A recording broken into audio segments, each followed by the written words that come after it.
మీలో ఎంతమంది 90s and before 90s kids ఉన్నారో చెప్పండి. ఎందుకంటే ఈ వీడియో అందరికీ అర్థమవుతుంది కానీ వాళ్ళకి ఎక్స్పీరియన్స్ ఉంటుందన్నమాట. ఈ రోజులలో ఏ ఫంక్షన్ అయినా ప్లాస్టిక్ ప్లేట్స్ తప్ప ఇంకో ఆప్షనే లేదు. నేను చిన్నగా ఉన్నప్పుడు ఈ ప్లేట్స్ తప్ప మాకు ఇంకో ఆప్షన్ లేదు.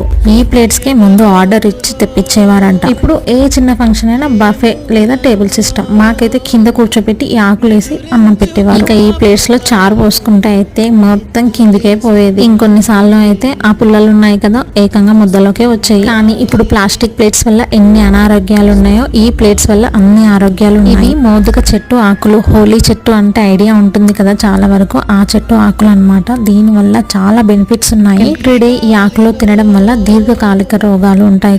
ఆ సమస్యల నుంచి ఈజీగా దూరం అవ్వచ్చంట. మీలో ఎవరికైనా ఈ చెట్టు ఆకులు దొరికితే మాత్రం ఇలా ఇస్తారాకులు కుట్టుకొని అందులో మంచిగా అన్నం తినండి. టేస్ట్ అయితే అదిరిపోతుంది. మీరు ఈ ఇస్తారాకులు ఎవరైనా తిన్నట్టయితే కామెంట్ చేయండి.